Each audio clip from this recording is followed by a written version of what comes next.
Hello students, welcome to RWS IT academy. আমি তোমাদের online computer teacher Rahul কর্মকার। আজকে থেকে তোমাদের ক্লাস 11-এ সেমিস্টার 2 ক্লাস শুরু হবে। আগের ভিডিওতে আমি তোমাদেরকে পুরো সিলেবাস সম্পর্কে তোমাদেরকে বুঝিয়েছিলাম। আজকে ইউনিট 1 অর্থাৎ ডেটা স্ট্রাকচার থেকে আমরা শুরু করব। ডেটা স্ট্রাকচার ফার্স্ট চ্যাপ্টার আছে ইন্ট্রোডাকশন, মানে তার ডেটা স্ট্রাকচার সম্পর্কে একটা ব্রিফ আইডিয়া। কম্পিউটার অ্যাপ্লিকেশন আর কম্পিউটার সায়েন্সের স্টুডেন্টদের এই পার্টিকুলার চ্যাপ্টারটা দুজনকেই পড়তে হবে, তাই আমি সিঙ্গেল একটা ভিডিওতে টোটাল বিষয়টা ডিসকাস করবো তোমাদের সঙ্গে। কি কি আমাদের জানতে হবে? আমরা জানতে পারবো ডেটা স্ট্রাকচার কি, জানতে পারবো linear non linear data type কি, এবং তাদের কি কি টাইপ আমাদেরকে এর পরে পড়তে হবে সেগুলো সম্পর্কে। তো সবার ফার্স্টে চলে আসছি কি ডেটা। দেখো, এতদিন ধরে তোমরা কম্পিউটার অ্যাপ্লিকেশন বা সায়েন্স কম্পিউটার সম্পর্কে পড়ছো, তোমরা তো জানোই ডেটা কি। ডেটা কি? ডেটার কিন্তু কোনো অর্থ হয় না। ধরো, তোমাকে বলা হচ্ছে তুমি স্কুলে যাচ্ছ, কিন্তু যদি আমি এটাকে ভেঙে বলি তুমি স্কুলে যাচ্ছ, আলাদা আলাদা যদি করে বলি কিন্তু কোনো মানে বোঝাচ্ছে না। ডেটাটা সেরকমই। ডেটা একটা ইনফরমেশন যা ডাইরেক্টলি কোনো মানে হয় না, কিন্তু যখন ওগুলোকে পরপর সাজিয়ে রাখা হয় তখন তার একটা মানে হয়। তাই বলা হচ্ছে ডেটা হলো ইনফরমেশন বা তথ্যের ক্ষুদ্রতম একক, যা ডাইরেক্টলি কোনো মানে ক্যারি করে না, কিন্তু যদি সেগুলোকে পরপর সুসজ্জিতভাবে সাজানো হয় তখন গিয়ে একটা বিষয়বস্তু তৈরি হয়, একটা ইনফরমেশন তৈরি হয়। এবার ডেটা স্ট্রাকচার সম্পর্কে জানতে গেলে আমাদের ডেটা সম্পর্কে জানতেই হতো। এবার ডেটা স্ট্রাকচার বলছে, ডেটা স্ট্রাকচার হলো কম্পিউটারে ডেটা সংগঠিত ও পরিচালনা এবং সংরক্ষণ করার এক বিশেষ পদ্ধতি, যার মাধ্যমে ডেটাকে সহজে ব্যবহার করা যায় বা যার মাধ্যমে ডেটার একটা অ্যাকচুয়াল ভ্যালু বোঝানো যায়। ফর এক্সাম্পল, দেখো এখানে একটা বুক শেলফ দেখতে পাচ্ছ। এবার এই বুক শেলফের মধ্যে ধরো এই নিচের যে বুক শেলফটা, এখানে কম্পিউটার অ্যাপ্লিকেশনের বইগুলো আছে, এখানে কম্পিউটার সায়েন্সের বইগুলো আছে, এখানে ক্লাস 12-এর কম্পিউটার অ্যাপ্লিকেশনের বই, তার উপরে কম্পিউটার সায়েন্সের অ্যাপ্লিকেশনের বই। এটা সুবিধা কি হবে? যেহেতু এগুলো সুসজ্জিতভাবে সাজানো রয়েছে, যদি আমার কখনো কম্পিউটার অ্যাপ্লিকেশনের কোনো বই বার করতে হয় আমি ডাইরেক্টলি এখান থেকে বার করে নিতে পারবো। একইভাবে আমার যদি ক্লাস 12-এর কম্পিউটার অ্যাপ্লিকেশন বই আমি এখান থেকে বার করে নিতে পারবো। এটাই হলো এর সব থেকে বড় সুবিধা। এর জন্যই আমরা ডেটা স্ট্রাকচারের মাধ্যমে কোনো ডেটাকে সুসজ্জিতভাবে সাজিয়ে রাখতে পারি। পরের প্রশ্ন বলছে ডেটা স্ট্রাকচার কত প্রকার ও কি কি। দেখো, বেসিক্যালি ডেটা স্ট্রাকচার দুই প্রকারের হয়, একটা লিনিয়ার ডেটা স্ট্রাকচার আর একটা নন লিনিয়ার ডেটা স্ট্রাকচার। এবার লিনিয়ার আর নন লিনিয়ার কি, এগুলো সম্পর্কে আমাদের জানতে হবে। না জানলে কি করে বুঝবো যে ডেটা কিভাবে স্ট্রাকচার প্লেতে রাখা হয়। সবার প্রথম প্রশ্নই বলা হচ্ছে লিনিয়ার ডেটা স্ট্রাকচার কি। বলছে যে ডেটা স্ট্রাকচারে ডেটা উপাদানগুলি একটি ক্রম বা সিকোয়েন্স অনুযায়ী পরপর সাজানো থাকে তাকে লিনিয়ার ডেটা স্ট্রাকচার বলে। সিকোয়েন্স বা ক্রম মানে, যেমন এখানে ধরো, এখানে প্রথমে কম্পিউটার অ্যাপ্লিকেশনের বই আছে ক্লাস 11-এর, এখানে কম্পিউটার সায়েন্সের বই আছে ক্লাস 11-এর, তারপরে 12-এর, তারপরে 12-এর সায়েন্সের বই, এরকম ভাবে পরপর সাজানো আছে। এতে কি হলো আমি বুঝতে পারছি, সবার নিচে ক্লাস 11, তার উপরে 12-এর বই আছে। কম্পিউটার সায়েন্সের বই নিয়েছে, তার উপরে কম্পিউটার অ্যাপ্লিকেশনের বই নিয়েছে, তার উপরে কম্পিউটার সায়েন্স। এটা আমার কি বুঝতে সুবিধা হচ্ছে, সেটা হলো লিনিয়ার ডেটা স্ট্রাকচার, যা একটা পার্টিকুলার ক্রম বা সিকোয়েন্স মেনে পরপর সাজানো থাকে।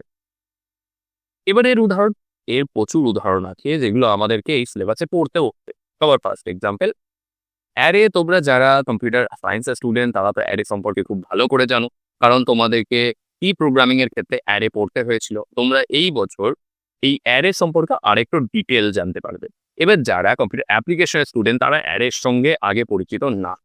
তোমরা যদি প্রোগ্রামিং ল্যাঙ্গুয়েজ শিখে থাকো তাহলে অ্যারে সম্পর্কে তোমরা অবশ্যই জানা উচিত, কিন্তু না শিখে থাকে অ্যারে সম্পর্কে তোমরা নতুন জানতে পারছো। তাই অ্যারেতে কি বলছে, একই ধরনের ডেটার একটি সংগ্রহ যা মেমোরিতে পরপর মানে একই ধরনের, মানে সেম টাইপের ডেটা, যেমন এই যে 10, 25, 39, 37, এগুলো কি, এগুলো সবই সেম টাইপের ডেটা। কি এগুলো ডেটা?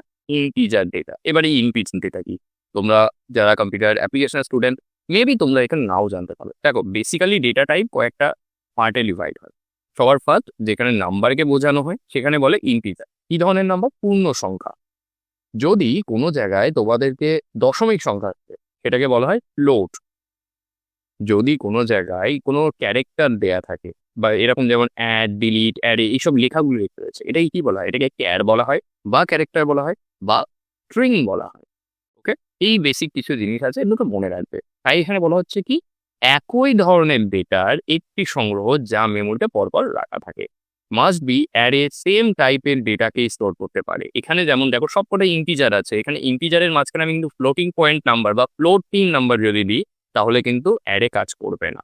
যখন ডিটেলে পড়াবো তখন আরো ভালো করে এই জিনিসগুলো বুঝতে পারবে। আপাতত ইন্টিজার, ফ্লোটিং পয়েন্ট নাম্বার আর স্ট্রিং সম্পর্কে বেসিক একটা তোমাদের আইডিয়া দিয়ে দিলাম। এরপর আছে stack। এটাও একটা লিনিয়ার ডেটা টাইপ। কি বলছে? এটি লিপো নীতি অনুসরণ করে। লিপো কি? লিপো মানে লাস্ট ইন ফার্স্ট আউট, মানে যেটা লাস্টে আসবে সেটা আগে বেরোবে। কোথায় দেখো এটা? ভালো করে ভেবে দেখো তো। তুমি রোজ তোমার বাড়িতে দেখছো, ধরো তোমাকে পরপর 10টা প্লেট সাজিয়ে রেখেছো, তুমি কোন প্লেটটা আগে নেবে? নিশ্চয়ই সবার উপরেরটা, সবার নিচেরটা না। কিন্তু রেখেছিলে কোনটা ফার্স্টে? নিশ্চয়ই সবার নিচের প্লেটটা আগে রেখেছিলে। এটাই হলো লিপো, মানে যেটা লাস্টে আসে সেটাই ফার্স্টে বেরিয়ে যায়। বলছে এটি লিপো নীতি অনুসরণ করে, অর্থাৎ যে উপাদানটি শেষে যোগ করা হয় সেইটি সবার আগে বেরিয়ে আসে, যেমন প্লেটের স্ট্যাক। এখানে দেখতে পাচ্ছ এই যে কিছু আইটেম রাখা হয়েছে এ বি সি, এর মধ্যে এ সবার লাস্টে রাখা হয়েছে, এই দেখো সবার আগে বেরিয়ে গেল। এবার আসে কি, এবার কিউটা কি বলছে? এটি ফার্স্ট ইন ফার্স্ট আউট বা পিপো নীতি অনুসরণ করে, মানে যে ফার্স্টে আসবে সে ফার্স্টে বেরোবে। কোথায় এটা হয়? তোমরা যখন ছোটবেলায় স্কুলে খাতা জমা দিতে, তখন নিশ্চয়ই খাতাগুলো উল্টে উল্টে রাখতে। স্যার কোন খাতাটা আগে দেখতো? সবার নিচে যে খাতাটা সেটা কেন দেখতো? কারণ ওটা সবার আগে দেওয়া হয়েছে।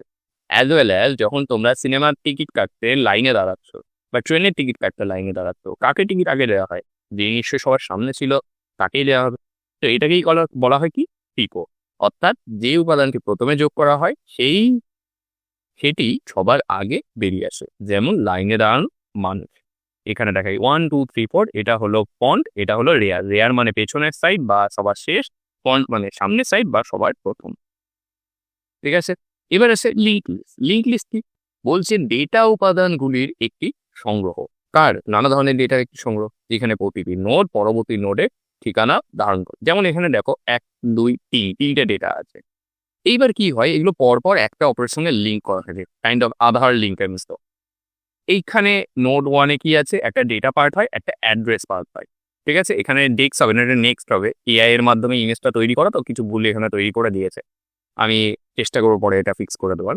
তো যাই হোক, এখানে ডেটা পার্ট, এখানে থাকে নেক্সট অ্যাড্রেস পার্ট। এই নোড 2 এর অ্যাড্রেসটা এখানে স্টোর করা থাকে। কেন স্টোর করা থাকে?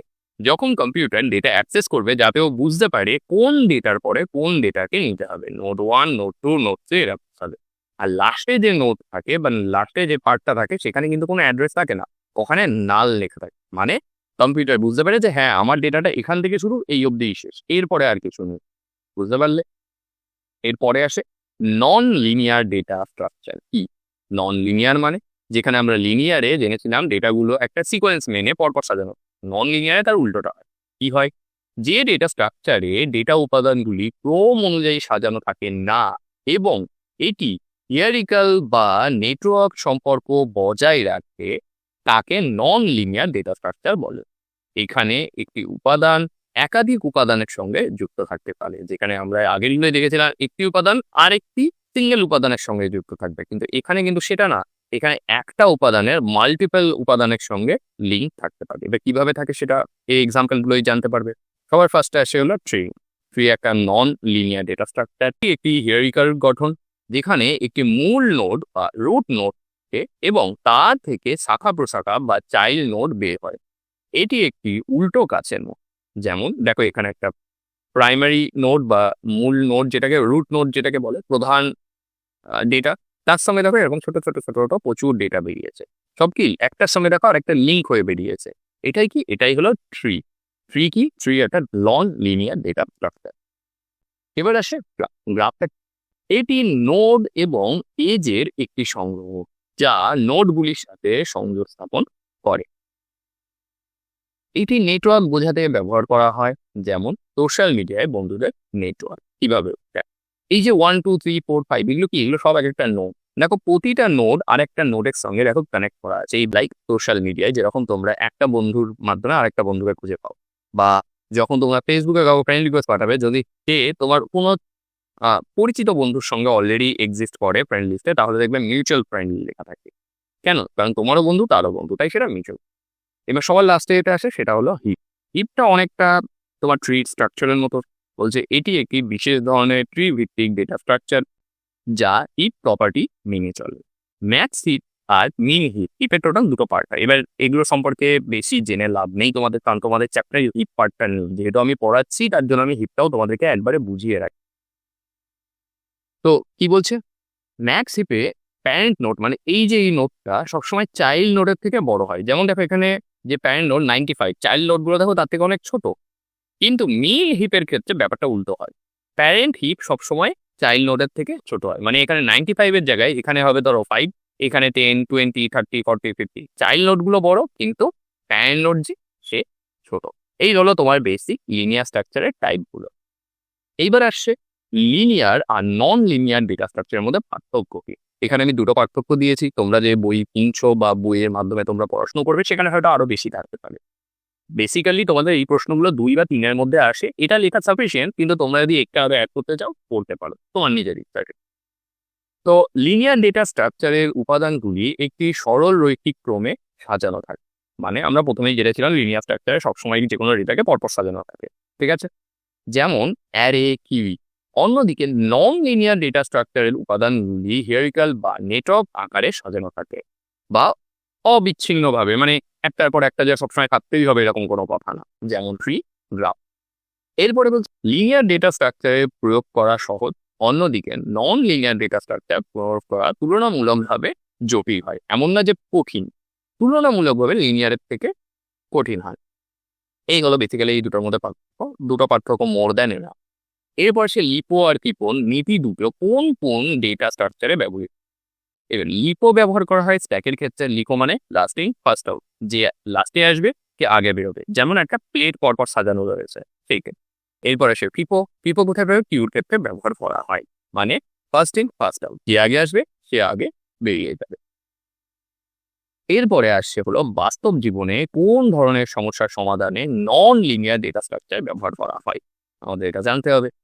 সবার ফার্স্ট আছে ট্রি। ট্রি কোথায় ব্যবহার করে, কম্পিউটার ফাইল সিস্টেম বা ডেটাবেস শ্রেণীবদ্ধ ডেটা সংগঠিত করার জন্য ট্রি ব্যবহার করা হয়। গ্রাফ কোথায় ব্যবহার করা হয়, সামাজিক নেটওয়ার্ক মিডিয়া অর্থাৎ সোশ্যাল মিডিয়ার ক্ষেত্রে আমাদের এটা ব্যবহার করা হয়। এছাড়াও গুগলে আমরা জানতে পারি এই গ্রাফের মাধ্যমে যে কোনটা সব থেকে শর্ট ওয়ে। তোমরা যখন গুগলের মাধ্যমে কোনো জায়গায় চেক করতে যাও যে তোমার বাড়ি থেকে তার ডিস্টেন্স কতটা, যে অ্যালগোরিদম চেক হয় না বা যে অ্যালগোরিদমের মাধ্যমে এটা তৈরি করা হয় সেটা এই গ্রাফ অ্যালগোরিদমটাকেই ব্যবহার করে। সবার লাস্টে টিপ।